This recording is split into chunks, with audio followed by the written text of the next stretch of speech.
Hello students, आज हम अपना नेक्स्ट चैप्टर स्टार्ट कर रहे हैं पी ब्लॉक। पहले 6 चैप्टर हम कर चुके हैं अप टू मेटलर्जी, लेकिन मेटलर्जी हो सकता है कि आपके सिलेबस से रिड्यूस कर दिया जाए इस साल के लिए। बाकी हमें आज अपना पी ब्लॉक उससे आगे सिलेबस शुरू करना है। तो पी ब्लॉक में हमारे टोटल 4 ग्रुप हैं। ग्रुप नंबर 15, 16, 17 और 18। ग्रुप नंबर 13 और 14 हम 11th में कर चुके हैं, और जो 4 ग्रुप 15, 16, 17, 18 हम इस साल करेंगे। तो पहला ग्रुप हम इसमें लेकर चलते हैं, group number 15। The group number 15 of the extended form of periodic table consists of the 5 elements: nitrogen, phosphorus, arsenic, atomic, antimony and bismuth. तो ये इसमें 5 एलिमेंट हैं इस ग्रुप में। तो nitrogen, phosphorus, arsenic, antimony and bismuth, तो इन के बारे में हम इस चैप्टर में इस ग्रुप में पढ़ेंगे। तो सबसे पहले इलेक्ट्रॉनिक कन्फिग्रेशन है। The electronic configuration of this group is NS2NP3। NP3 exactly half field, जो कि काफ़ी इन्फ्लुएंस डालता है इसकी प्रॉपर्टीज़ पर, क्योंकि एग्जैक्टली हाफ फील्ड कन्फिग्रेशन ज़्यादा स्टेबल होती हैं। तो s orbital is paired and 3 p orbitals are unpaired. So similarity in and gradation in physical properties. यहाँ पर हम क्या करेंगे कि पहले फिजिकल प्रॉपर्टीज़ को 1 by 1 स्टडी करेंगे, उसके बाद केमिकल प्रॉपर्टीज़ लेंगे चारों ग्रुप के लिए। ग्रुप नंबर 15, 16, 17, 18 के लिए पहले physical and chemical properties study करेंगे, और उसके बाद कंपाउंड्स को हम एक साथ लेंगे जो भी हमारे सिलेबस में है। तो पहले हमारे इसमें फिजिकल प्रॉपर्टीज़ में फिजिकल स्टेट की जहाँ तक बात आती है, in this group nitrogen is gas while all other elements are solid. Phosphorus भी सॉलिड है, लेकिन वो जल्दी गैसेज वेपर स्टेट में कन्वर्ट हो जाता है। तो फिजिकल स्टेट जनरल है, nitrogen is gas and all other elements are solid. Question आ जाता है कि why nitrogen is solid, why nitrogen is gas while others are solid. तो उसका आगे क्वेश्चन के एक्सप्लेनेशन आएंगे, हम आगे उस क्वेश्चन को करेंगे।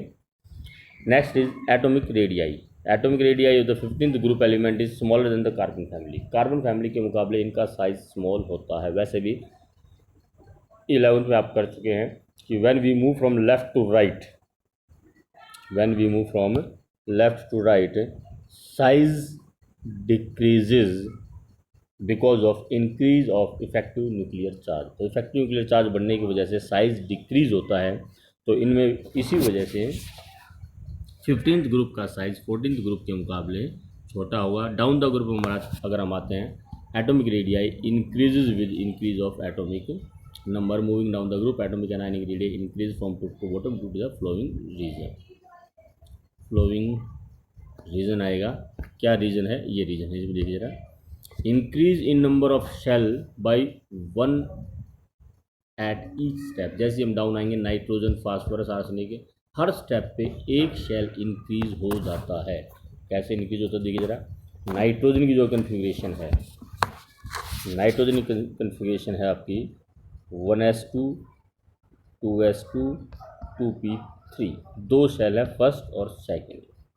फास्फोरस पे आओगे तो इलेक्ट्रॉनिक कन्फिग्रेशन आएगी 3s2, 3p3, मतलब 3 शेल हो जाएंगे। इसी तरह से आर्सेनिक में 4 शेल आएंगे, एंटीमनी में 5 और बिस्मथ में 6 शेल हैं। तो नंबर ऑफ शेल हर स्टेप पे इंक्रीज होता है, और हर स्टेप पे अगर नंबर ऑफ शेल्स इंक्रीज होंगे तो साइज भी इंक्रीज होगा। तो इस तरह से as we move down the group, number of shells increases and hence size increases. तो second reason, increase screening effect. जैसे जैसे नंबर ऑफ शेल्स इंक्रीज होंगे, इंटरवेनिंग इलेक्ट्रॉन्स, उनके बीच में आने वाले जो इलेक्ट्रॉन हैं वो ज़्यादा होंगे, जो कि आउटर मोस्ट इलेक्ट्रॉन को न्यूक्लियर चार्ज से प्रोटेक्ट करते हैं, जिसको हम स्क्रीनिंग इफेक्ट कहते हैं। तो down the group screening effect भी इंक्रीज होगा और नंबर ऑफ शेल्स भी इंक्रीज होंगे, तो जिसकी वजह से हमारा साइज इंक्रीज होता है। स्क्रीनिंग इफेक्ट इंक्रीज होगा, न्यूक्लियर चार्ज से प्रोटेक्ट करेगा, जिसकी वजह से वैलेंस इलेक्ट्रॉन न्यूक्लियस से थोड़ा दूर चला जाता है, साइज इंक्रीज होता है। दूसरा, नंबर ऑफ शेल्स इंक्रीज होते हैं, जिसकी वजह से भी साइज इंक्रीज होता है। However increase in atomic radii after phosphorus is less due to poor shielding effect of intervening d and f orbitals. तो पीरियोडिक टेबल में फास्फोरस के बाद डी ऑर्बिटल्स आ जाते हैं, फास्फोरस तक डी ऑर्बिटल नहीं आते। 3s2 3p6 उसमें कन्फिग्रेशन, 3p3 उसमें कन्फिग्रेशन होती है, लेकिन फास्फोरस के बाद जब आप आर्सेनिक पर आओगे तो उसकी जो कन्फिग्रेशन होगी 4s2 4p6। अब 4s2 4p6 अगर कन्फिग्रेशन होगी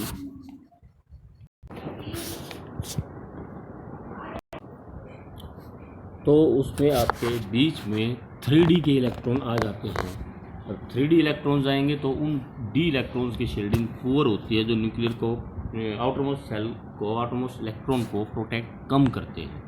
तो उस प्रोटेक्शन कम करने की वजह से साइज में इंक्रीज जो है वो कम हो पाएगा, ज़्यादा इंक्रीज नहीं हो पाएगा। प्रोटेक्शन कम होगी तो इफेक्टिव न्यूक्लियर चार्ज बढ़ता है, जिसकी वजह से वो प्रोटेक्शन साइज में ज़्यादा इंक्रीज नहीं हो पाता। उसके बाद आपका नेक्स्ट आता है ionisation energy, ionisation potential. Ionisation energy of this elements are higher than of the 14th group. अब साइज छोटा है 14th ग्रुप के मुकाबले, तो ऑब्वियसली आयनाइजेशन एनर्जी इंक्रीज होगी। जैसे हम लेफ्ट से राइट चलते हैं तो साइज डिक्रीज होता है, तो 14th ग्रुप कार्बन फैमिली के मुकाबले 15th ग्रुप का साइज छोटा होगा, साइज छोटा होगा तो आयनाइजेशन एनर्जी ज़्यादा होगी। Due to higher nuclear charge, smaller size and exactly half filled configuration of p orbital of the valence shell which is more stable than ns2 np, more stable। तो ज़्यादा stable configurations की वजह से भी they do not lose electron easily and hence the configuration is more stable। ज़्यादा stable configurations की वजह से भी आयनाइजेशन एनर्जी हाई होगी, स्मॉल साइज है और nuclear charge, higher nuclear charge भी इसमें हो जाता है। The ionisation potential decreases gradually moving down the group as the atomic radius increases down the group, size बढ़ेगा तो आयनाइजेशन एनर्जी कम होगी। Increase of screening effect, the ionisation potential of nitrogen is very high. तो down the group है ionisation energy decrease होगी, तो nitrogen की जो है आयनाइजेशन एनर्जी ज़्यादा होगी। Electronegativity of these elements, tendency to attract shared pair of electron are higher than the group number 14 elements। electronegativity, tendency to attract shared pair of electron। और जो electronegativity है हमारी वो साइज पे डिपेंड करती है। Smaller the size more is electronegativity. ये सारे टॉपिक आप 11th में कर चुके हैं। Smaller the size more is electronegativity. तो कार्बन फैमिली के मुकाबले 15th ग्रुप का साइज छोटा होता है, तो इसलिए इलेक्ट्रोनेगेटिविटी ज़्यादा होगी। Down the group size increase होता है तो electronegativity down the group decrease होगी।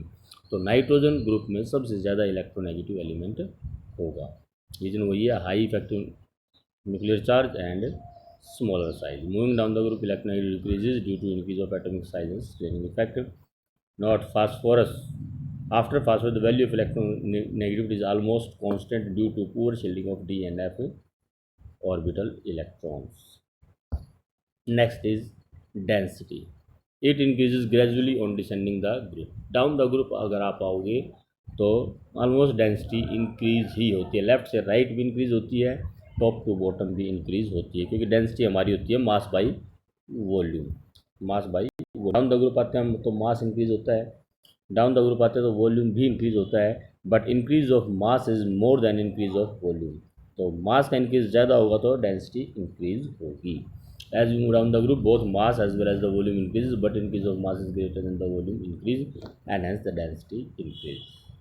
तो density down the group increase होती है। Allotropy, all the element except bismuth show allotropy. Nitrogen, phosphorus, arsenic, antimony, all the element of this group shows allotropy. Allotropy होती क्या है? Existence of an element in two different forms having different physical properties but same chemical property. एक ही element की दो या दो से ज़्यादा फॉर्म में एग्जिस्ट करना, जिनकी फिजिकल प्रॉपर्टीज डिफरेंट हों, that is called allotropy. That property is called allotropy and that two forms are called allotropic form. Carbon की जैसे आपको दो फॉर्म जनरली आपको मालूम होंगे, डायमंड और ग्रेफाइट। डायमंड और ग्रेफाइट दोनों ही कार्बन के एलोट्रोपिक फॉर्म्स हैं। Chemically both are carbon but they have different physical properties. तो इस तरह से नाइट्रोजन, फास्फोरस, एंटीमनी, बिस्मथ ये भी एलोट्रोपिक फॉर्म में एग्जिस्ट करते हैं। नाइट्रोजन की जो एलोट्रोपिक फॉर्म है alpha nitrogen with cubic crystalline structure CCP, whereas beta nitrogen with hexagonal crystalline structure HCP। First solid state में हम पढ़ चुके हैं CCP एंड HCP। तो अल्फा और बीटा नाइट्रोजन दो तरह के नाइट्रोजन होते हैं, इनको सॉलिडिफाई किया जाए तो one is CCP structure and other have HCP structure. Phosphorus also have three allotropic forms: red, white, and black.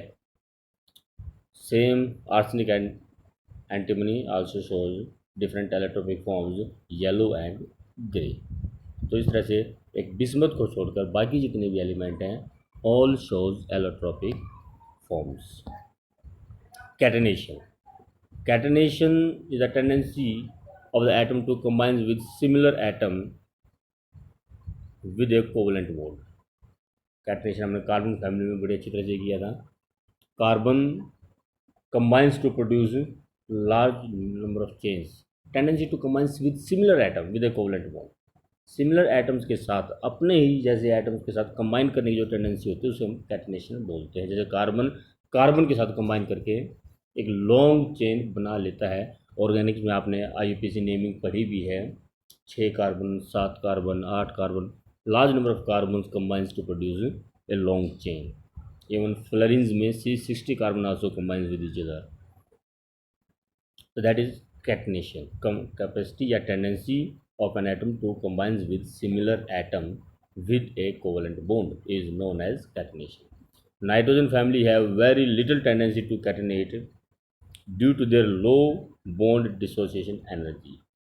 Bond dissociation energy काफ़ी लो है, बॉन्ड सिंगल बॉन्ड बड़ी जल्दी डिसोसिएट होता है इनका, इसलिए इनमें कैटेनेशन पावर कम होती है। नाइट्रोजन के बजाय फास्फोरस में कैटेनेशन पावर ज़्यादा है।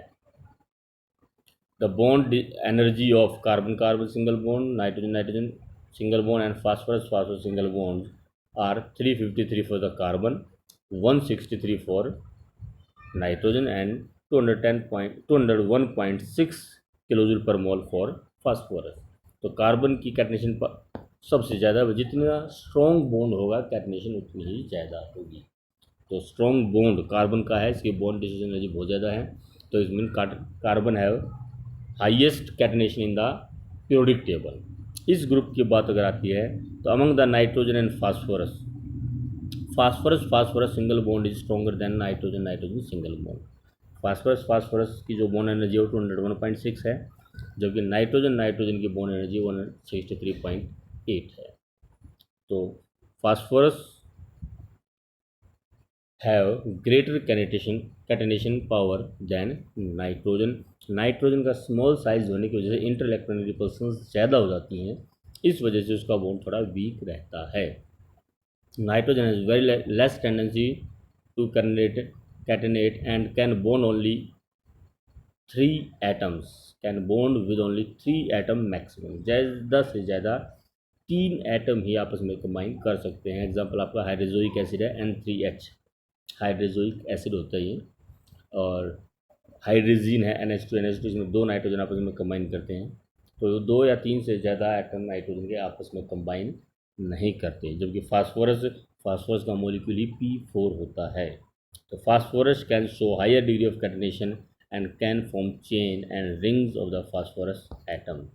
ये क्वेश्चन आपका, why phosphorus has greater catenation power than nitrogen. In nitrogen single bond is weaker than the phosphorus single bond due to greater repulsion among the non bonding electron of small size nitrogen atom. तो small size होने की वजह से जो non bonding electrons हैं उनमें repulsion ज़्यादा होती है, इसलिए नाइट्रोजन सिंगल बॉन्ड वीक होता है as compare to phosphorus single bond. तो बॉन्ड वीक होगा तो कैटेनेशन पावर भी कम होगी। Metallic and non metallic character. Pnicogens 15th group elements को ही कहा जाता है। निकोजेंस का मतलब होता है फॉल स्मेलिंग, बदबूदार। तो इसके जो हाइड्राइड्स होते हैं दे आर फॉल स्मेलिंग, उनमें बदबू आती है, and that is why it is they are called pnicogens. Ammonia की स्मेल है, काफ़ी फॉल स्मेलिंग होता है नाइट्रोजन का जो हाइड्राइड है। These are less electropositive than 14th group. Left से राइट चलते तो मेटल कैरेक्टर कम होता है, टॉप टू बॉटम आते हैं तो मेटल कैरेक्टर इंक्रीज होता है। तो जाहिर है जब हम लेफ्ट से राइट चलेंगे तो कार्बन फैमिली के मुकाबले 15th ग्रुप में, 14th ग्रुप के मुकाबले 15th ग्रुप में मेटलिक कैरेक्टर डिक्रीज होगा, आयनाइजेशन एनर्जी बढ़ जाती है, तो टेंडेंसी टू लूज इलेक्ट्रॉन कम हो जाती है, और इसी वजह से मेटलिक कैरेक्टर भी कम हो जाता है। तो metallic nature increases down the group as electronegativity and effective nuclear charge, Z effective है ये, effective nuclear charge decreases down the group.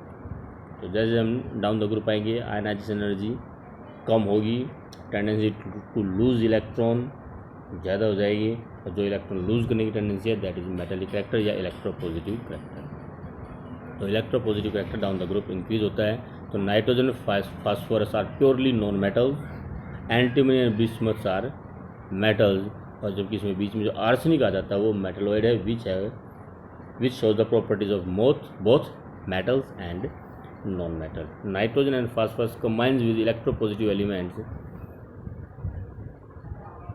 Non metals हैं तो इलेक्ट्रोपॉजिटिव एलिमेंट्स के साथ कंबाइन करके नाइट्राइड्स एंड फास्फाइड बनाते हैं। कैल्शियम नाइट्राइड है Ca3N2, या कैल्शियम फास्फाइड है Ca3P2। ये नॉन मेटल हो गए, तो मेटल्स के साथ कंबाइन करके नाइट्राइड और फास्फाइड प्रोड्यूस करते हैं।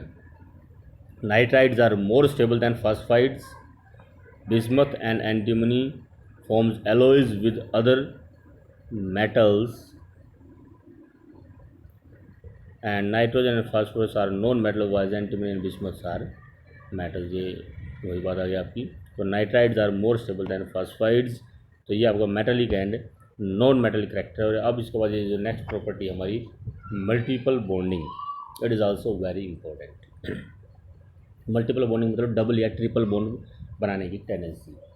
नाइट्रोजन के जो ऑर्बिटल्स होते हैं हमारे छोटे ऑर्बिटल्स होते हैं, नाइट्रोजन के जो ऑर्बिटल्स हैं उनका साइज़ छोटा होता है, छोटा होने की वजह से दे कैन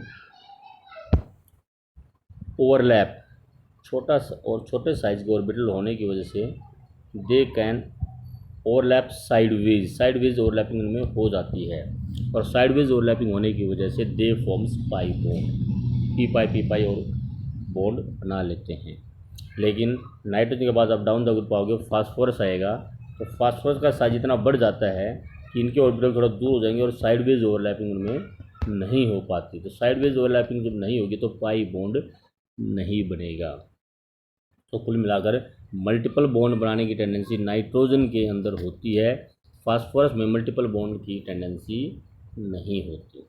तो phosphorus can not form multiple bond, और ये इनकी प्रॉपर्टीज़ में काफ़ी इन्फ्लुएंस डालती है ये प्रॉपर्टीज़। देखिए जैसे इसमें अब एग्जाम्पल्स लेंगे इनका क्या इफेक्ट पड़ता है। तो nitrogen shows greater tendency to form p pi bond due to effective sideways overlapping between small size 2p orbitals. 2p orbitals होते हैं उसके, तो उसमें छोटा साइज है तो वे ओवरलैप करके साइडवेज पी पाई बॉन्ड बना लेते हैं। But down the group tendency to form p pi bonding decreases due to increase of size of phosphorus or increase of size of p orbitals।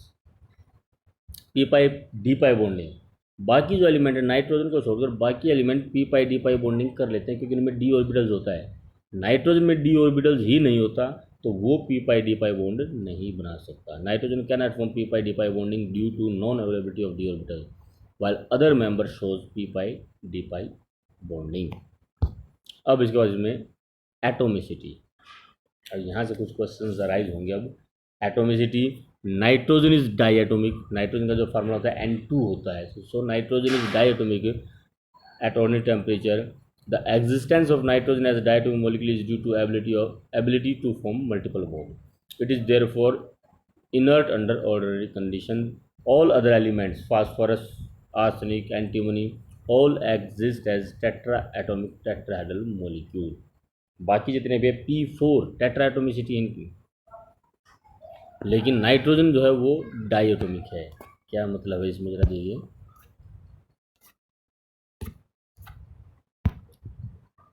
Nitrogen exist in di atomic state. Nitrogen का जो molecule होता है वो होता है di atomic N2, but phosphorus का होता है P4। आर्सेनिक बाकी जितने भी एलिमेंट है वो टेट्रा एटोमिक है, उनका मोलिक्यूल में 4 atoms are present in one molecule, but in nitrogen it exist in diatomic state. इसका रीज़न क्या है? नाइट्रोजन वैलेंस शेल जो इनका होता है पूरे ग्रुप का इलेक्ट्रॉनिक कन्फिग्रेशन होता है, जैसे आपकी इनकी कि NH2 NP3 इलेक्ट्रॉनिक कन्फिग्रेशन होती है, मतलब there are 5 electron in the valence shell. तो 5 इलेक्ट्रॉन इसके वैलेंस शेल में होते हैं। With other nitrogen atom it share 1 electron. अभी भी इनमें वैलेंस की ऑक्टेट कंप्लीट नहीं होता, तो उसके लिए फिर एक इलेक्ट्रॉन और शेयर कर लेता है, तो और अभी भी पूरा नहीं हुआ तो उसके बाद एक एक इलेक्ट्रॉन और शेयर करेगा, तो 3 इलेक्ट्रॉन शेयर कर लेगा, 2 इनके पास बचेंगे, टोटल इनका ऑक्टेट कंप्लीट हो जाता है and it forms di atomic molecule N2। अब जब बात फास्फोरस की आती है, फास्फोरस में भी 5 वैलेंस इलेक्ट्रॉन हैं, लेकिन 5 वैलेंस इलेक्ट्रॉन, लेकिन एक इलेक्ट्रॉन शेयर करने के बाद इसका ऑक्टेट कंप्लीट नहीं होता, अभी भी ऑक्टेट कंप्लीट नहीं हुआ।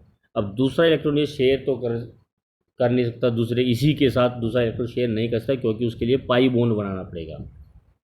पहला बॉन्ड सिग्मा होता है, उसके बाद जो बॉन्ड बनते हैं पाई बॉन्ड बनते हैं, और फास्फोरस अभी हमने किया पाई बॉन्ड नहीं बना सकता 3p ऑर्बिटल्स का साइज बड़ा होने की वजह से। तो फास्फोरस अब जो अगला इलेक्ट्रॉन शेयर करेगा वो किसी दूसरे फास्फोरस एटम के साथ शेयर करेगा। अब देखिए यहाँ इसके अपने रह गए 3 और 2 ये हो गए और 2 ये हो गए, तो टोटल 3 2 5 2 7 ऑक्टेट अभी पूरा नहीं हुआ। तीसरा ये इलेक्ट्रॉन फिर शेयर करेगा किसी तीसरे के साथ।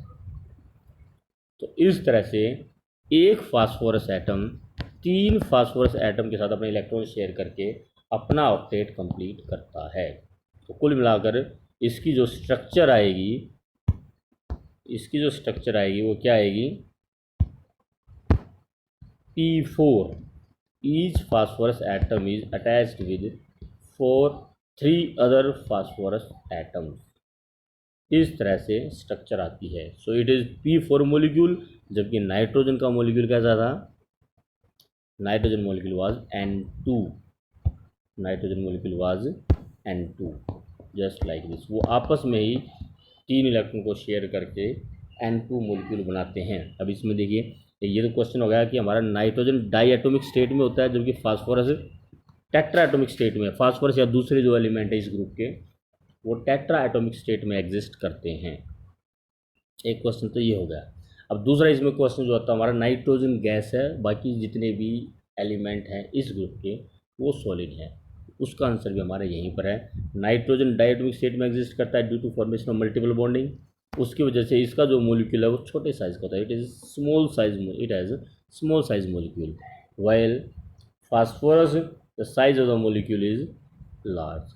जितना बड़ा मोलिक्यूल का साइज़ होगा वन वाल फोर्स ऑफ अट्रैक्शन उतनी ही ज़्यादा होंगी, और फोर्स ऑफ अट्रैक्शन उतनी ज़्यादा होंगी तो it will exist in solid state. Nitrogen molecule is small, van der Waals forces of attractions are less, and hence it is gas। तो नाइट्रोजन गैसियस स्टेट में एग्जिस्ट करता है, जबकि फास्फोरस सॉलिड स्टेट में एग्जिस्ट करता है, पहला question. Nitrogen diatomic state में होता है, जबकि ये टेट्राटोमिक स्टेट में है, दूसरा क्वेश्चन। आंसर दोनों का एक ही जगह से निकलता है, क्या है? Multiple bonding. Nitrogen multiple bond बना सकता है, इसलिए ये अपना डायटोमिक स्टेट में ऑक्टेट कंप्लीट कर लेता है। फास्फोरस मल्टीपल बॉन्ड नहीं बना सकता, it share electrons with 3 phosphorus atom and exist in tetratomic state. Due to its diatomic state the molecule of nitrogen is small and hence it is gaseous due to weak van der Waals force of attraction. Due to tetraatomic state, molecule of phosphorus is large and have strong van der Waals force of attraction and is solid.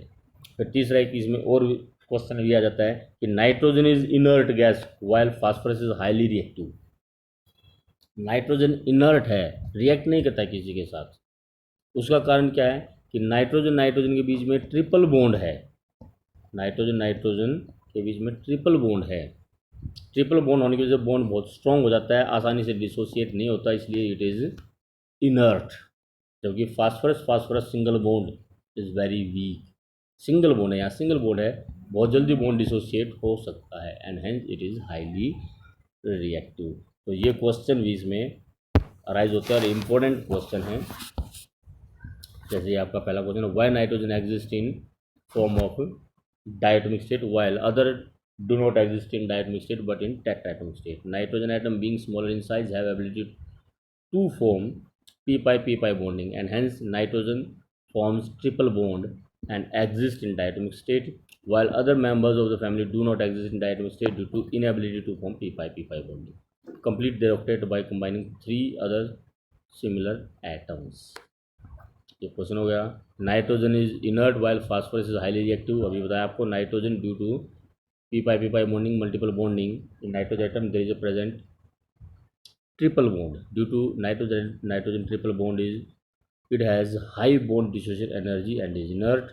p4 molecule is large size can not form p-pi bonding therefore exist in p single bond and phosphorus single bond have lower bond dissociation energy and is highly reactive. Nitrogen is gas at room temperature and phosphorus is solid. Why? Nitrogen there is a small size of molecule and triple bond, and while phosphorus due to network structure and large size of atoms, the molecule have high magnitude of forces of attraction among them. Hence solid at room temperature. In nitrogen molecule size is small and have weak forces of attraction and is gas. तो ये इसमें question arise होते हैं। Next में आता है आपका oxidation state. Electronic configuration of this group is NH2NP3 means अगर ये 3 इलेक्ट्रॉन को शेयर करता है it will shows +3 oxygen state, और अगर वो NH2 और NP3 पाँचों इलेक्ट्रॉन को शेयर करेगा तो it will shows +5 oxidation state, और उसकी जगह अगर ये 3 इलेक्ट्रॉन गेन करता है तो it may shows -3 oxidation state. तो वो -3 जो ऑक्सीडेशन स्टेट है वो नाइट्रोजन और फास्फोरस ही शो करते हैं, बाकी शो नहीं करते। बाई गेनिंग ऑफ इलेक्ट्रॉन, ये है आपका इलेक्ट्रॉन को गेन करके या शेयर करके। By gaining of electron they shows oxygen state of -3, जैसे कि नाइट्राइड होता है आपका N3 नेगेटिव एंड फास्फाइड होता है P3 negative. Only nitrogen and phosphorus shows -3 oxygen state due to small size and high electronegativity, as they show -3 oxygen state and highly electropositive with highly electropositive atoms. By sharing, these elements shows +3 and +5 oxygen state by sharing either 3 or all the 5 valence electron. या तो ये सिर्फ ये 3, अगर इन 3 electron को share करता है तो +3 ऑक्सीजन स्टेट शो करेगा, और अगर पाँचों इलेक्ट्रॉन को शेयर करेगा तो ये +5 ऑक्सीडेशन स्टेट शो करेगा। Tendency to show +5 oxygen state decreases down the group and +3 oxygen state increases down the group due to inert pair effect. जैसे आप डाउन द ग्रुप आते हैं तो S electron inert pair effect आपका 11th में बताया गया था आपको, tendency of S electron not to participate in bonding. तो ये S इलेक्ट्रॉन बॉन्डिंग में पार्टिसिपेट नहीं करते। डाउन द ग्रुप आएंगे तो इनकी बॉन्डिंग में पार्टिसिपेट ना करने की टेंडेंसी बढ़ जाती है। तो डाउन द ग्रुप जैसे जैसे आप नीचे आओगे ये इलेक्ट्रॉन बॉन्डिंग में पार्टिसिपेट नहीं करेंगे, सिर्फ NP3 इलेक्ट्रॉन ही बॉन्डिंग में पार्टिसिपेट करेंगे और ऑक्सीडेशन स्टेट +3 ही आएगी। तो डाउन द ग्रुप +3 की स्टेबिलिटी बढ़ती है, लेकिन ऊपर नाइट्रोजन है, फास्फोरस है, वहाँ आपके +2 S इलेक्ट्रॉन भी बॉन्डिंग में पार्टिसिपेट करते हैं और ऑक्सीजन स्टेट +5 शो करते हैं। तो डाउन द ग्रुप आओगे तो +5 की स्टेबिलिटी कम होती चली जाएगी, क्योंकि आगे down the group S electron bonding में पार्टिसिपेट नहीं करेंगे। हाँ, +3 की स्टेबिलिटी बढ़ जाएगी, रीज़न वही आपका इनर्ट पेयर इफेक्ट। ये इनर्ट पेयर इफेक्ट है आपका। Tendency of S electron to remain inert, that is not to take part in chemical bonding, is called inert pair effect. Nitrogen shows all the oxygen state from -3 to +5. N2O5 है, oxygen state is +5। N2O4 में nitrogen की oxygen state +4 है। N2O3 में +3, NO में +2, N2 में +1 और nitrogen molecule जो होता है वो उसमें ऑक्सीजन स्टेट 0। NH2OH इसमें ऑक्सीजन स्टेट -1 है। ऑक्सीजन स्टेट हमने 11th में आपको निकालनी बताई थी। इसकी x मान लीजिए, ऑक्साइड की -2 और हाइड्रोजन की +1, तो x की वैल्यू आ जाएगी आपकी -1। यहाँ पर आपकी -2 है हाइड्रेजिन NH2 और अमोनिया में इसकी -3 होती है। बाकी आपकी जो ऑक्सीजन स्टेट्स हैं नाइट्रोजन, फास्फोरस, ये सारे नाइट्रोजन -3 मेनली शो करता है, फास्फोरस भी -3 मेनली शो करेगा, लेकिन +3 भी शो करता है और डाउन द ग्रुप आओगे तो +3 की स्टेबिलिटी बढ़ती चली जाएगी। Nitrogen do not show covalency of 5 more than 4।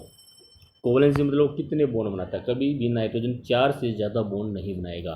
Ammonia में, in ammonia nitrogen forms 3 bonds. In ammonia nitrogen forms 3 bonds. तो देखिए जरा, ये अमोनिया एक लोन पेयर इफेक्ट में होता है और 3 बॉन्ड बनाता है हाइड्रोजन के साथ। अगर हम बात अमोनियम आयन की करें तो इट फॉर्म्स 4 बॉन्ड्स। ये अमोनियम की होगी।